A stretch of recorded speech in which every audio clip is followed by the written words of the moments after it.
Har bir murojaat e'tiborda, har bir masala esa o'z vaqtida hal etilishi aholining qulay va osoyishta hayot kechirishi uchun muhim omil hisoblanadi. Qarshi shahrida faoliyat yuritayotgan Umid ADX boshqaruv kompaniyasi aynan shu tamoyil asosida o'z faoliyatini olib bormoqda.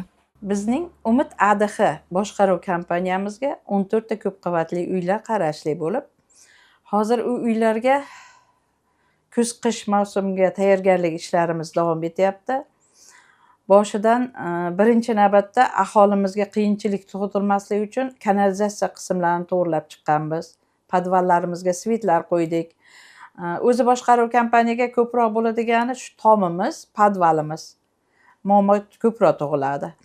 Qolgani asta-asta bo'ladigan ishlarimiz. Hozirgi kunda 4 ta domimizni, podyezlarni to'liq ta'mirlaganmiz.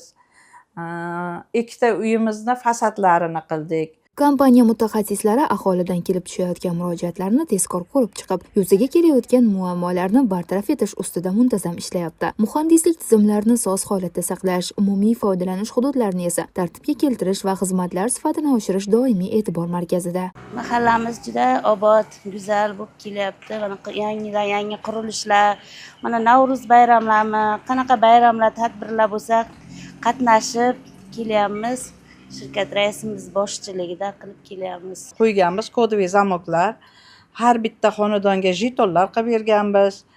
Xuddi mana Toshkentda borsangiz, erkin bo'ladi, birovga birov kira olmaydi. Shu sababli biz ham mana shunday qilib, primer qilib 2 ta podyezimizga qo'yib berganmiz.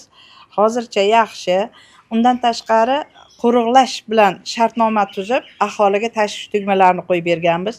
Umid ADX boshqaruv kompaniyasi har bir xonadon egalari ishonchini qadrlagan holda sifatli xizmat ko'rsatish, murojaatlarga tezkor yechim topish va turar joylarni obod hamda zamonaviy holatda saqlash yo'lida izchil faoliyat yurityapti.